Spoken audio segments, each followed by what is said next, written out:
wife joked at the party. Choosing him over my ex was my biggest mistake. I calmly replied, "Trust me." The laughter around the table came a second too late. Thin, stretched, awkward. But in a lakeside villa on the outskirts of Zurich, where wine flowed faster than honesty and reputations depended on polite smiles, people knew how to perform. They chuckled, lifted their glasses, and pretended her words were harmless. Only she and I knew the truth humming underneath. The party lights glowed warm against the panoramic windows, reflecting off Lake Zurich like a smear of gold. Outside, the Alps stood in their quiet authority, snow still clinging to their ridges, even though spring had begun its slow thaw. Inside, the air smelled of roasted chestnuts, cherry liqueur, an expensive perfume, a Swiss cocktail of wealth and restraint. My wife, Ilara, leaned back in her chair, her hair pinned in a sleek twist that framed her swan-like neck. She always knew how to look effortless, elegant, unattainable. Even now, while weaponizing humor to wound me in front of our guests, she carried herself with the casual grace of someone born into a family that swallowed its own scandals with vintage champagne. Her joke was a test. She wanted to see if I would crack. I didn't. I met her gaze with calm, steady eyes. "Trust me," I said, offering her a smile no one could decipher. A muscle jumped in her jaw. She wasn't expecting that. The guests drifted toward the balcony when the jazz band started, leaving us momentarily alone at the long oak table carved with alpine motifs. Candles flickered in silver holders, illuminating the untouched dessert plates in front of us. Creme brulee with caramelized tops as perfect as her facade. "You could have laughed," she murmured. "And you could have chosen a different joke," I replied. "Elian, it was just teasing. Everyone jokes like that at parties. Not everyone jokes about regrets." She looked away, tracing the rim of her glass. "Maybe you're taking it too seriously." Maybe. Or maybe the truth slipped through her rehearsed charm. Truth sharpened by resentment, disappointment, and the secret she had been hiding for 8 months. A secret I already knew. And tonight was the beginning of my revenge. The story of how we got here didn't begin at this party. It began 5 years earlier, in the quiet village of Kusnacht, where I first met her family. The Muller household was a world carved from old Swiss money. A lakeside mansion with velvet-lined walls, crystal lamps, and ancestors staring down from portrait frames as if assessing newcomers for flaws. That day, Ilara introduced me to her parents not as a boyfriend, but as the man she planned to marry. Her father's smile didn't reach his eyes. Her mother squeezed her pearls a little too tightly. And there, in the corner of the living room, stood her ex-fiancé, Matthias, the golden boy of the Muller dynasty, the favorite, the one everyone expected Ilara to marry. He shook my hand as if testing its strength. I should have realized then that marrying her meant marrying the family's expectations, their silent rivalries, their manipulative methods of preserving prestige. But love, or what I thought was love, blurred the warnings. And Ilara, she was intoxicating, intelligent, fiercely ambitious. Warm when she wanted to be, ice when she did not. I thought her complexity was something to cherish. Instead, it became something she used. Our marriage started like a Swiss spring, slow, beautiful, deceptively calm. We lived in a renovated apartment near Bahnhofstrasse, with balcony flowers she never watered and bookshelves I arranged because she never had time. She worked as a corporate lawyer, sharp and unstoppable. I ran a design studio, small but growing. For a while, it worked. Until Matthias came back. At first, It was harmless. A dinner here, a family event there. Old memories resurfacing, her mother insisting that bygones were bygones. But the Muller family didn't let go of fantasies. They cultivated them like prized orchids. And soon, Ilara was caught between the life she chose and the life she was raised to believe she deserved. The distance between us grew quietly, like frost spreading over glass, until the night I overheard their conversation. It was late autumn, leaves swirling like burnt gold along the streets of Zurich. I had returned home early from a client meeting, my mind heavy with deadlines, and the first hints that something between us had shifted. Her voice drifted from the living room, soft, trembling in a way she never was with me. "Matthias, please. You know things are complicated," she whispered. His low, confident voice replied, "Complicated doesn't mean impossible. We always had something stronger, Ilara. You settled." Settled? That word sliced through me. I didn't make a sound. I just listened as years of effort, of compromise, patience, quiet sacrifices, evaporated in a single breath. Ilara didn't deny it.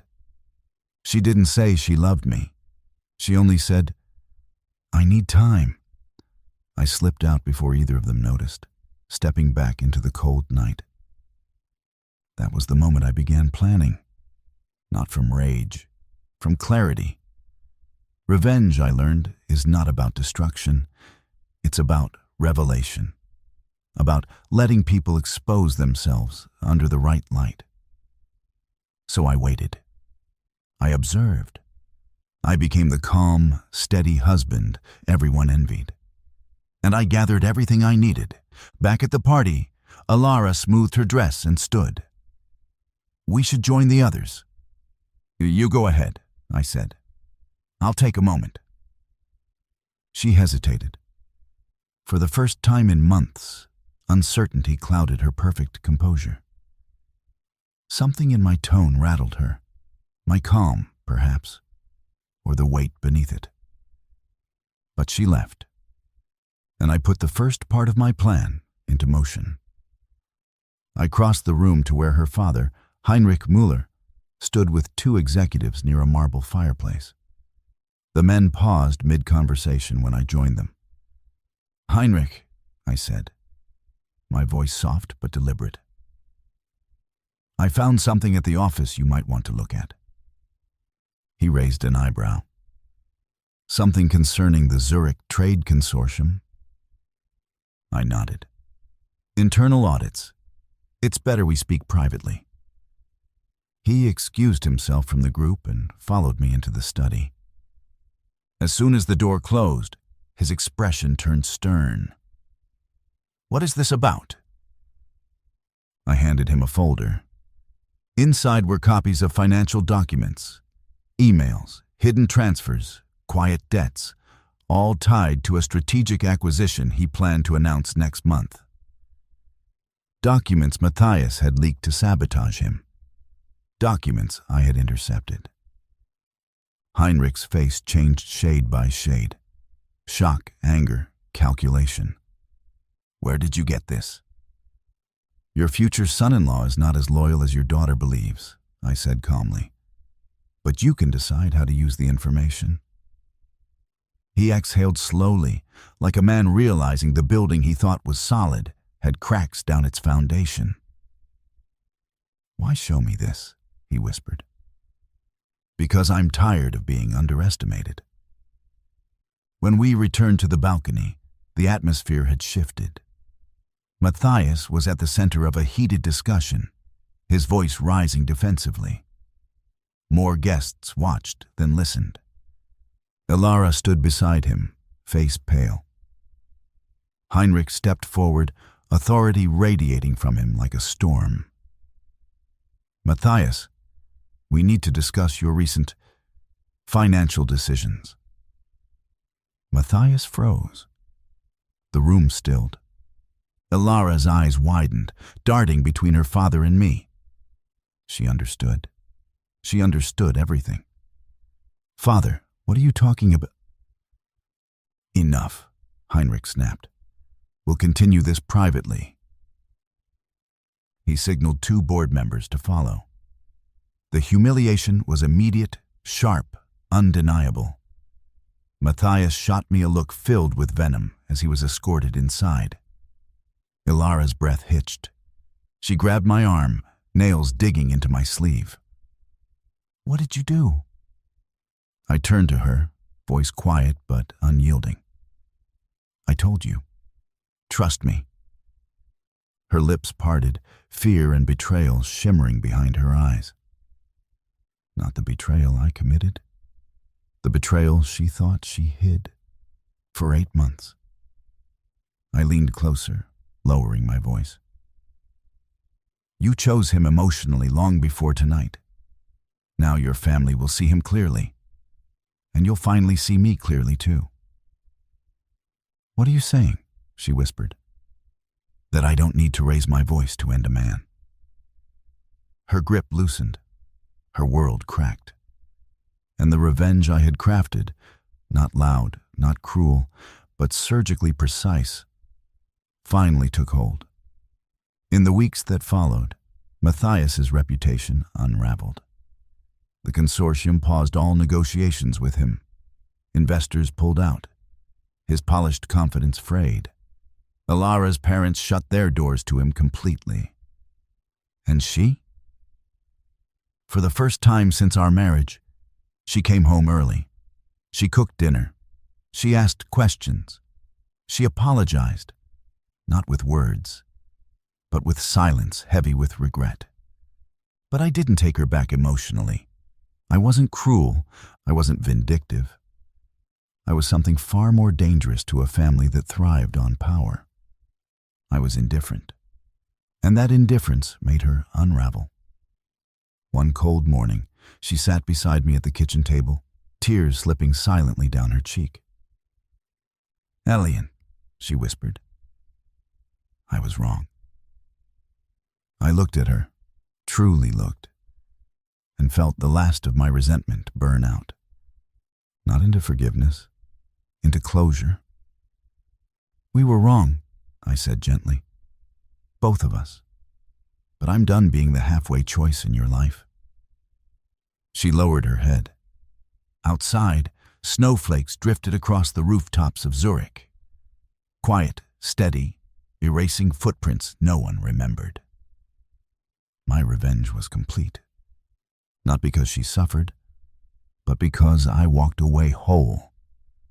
And she finally understood the cost of underestimating a man who never needed to raise his voice to change everything.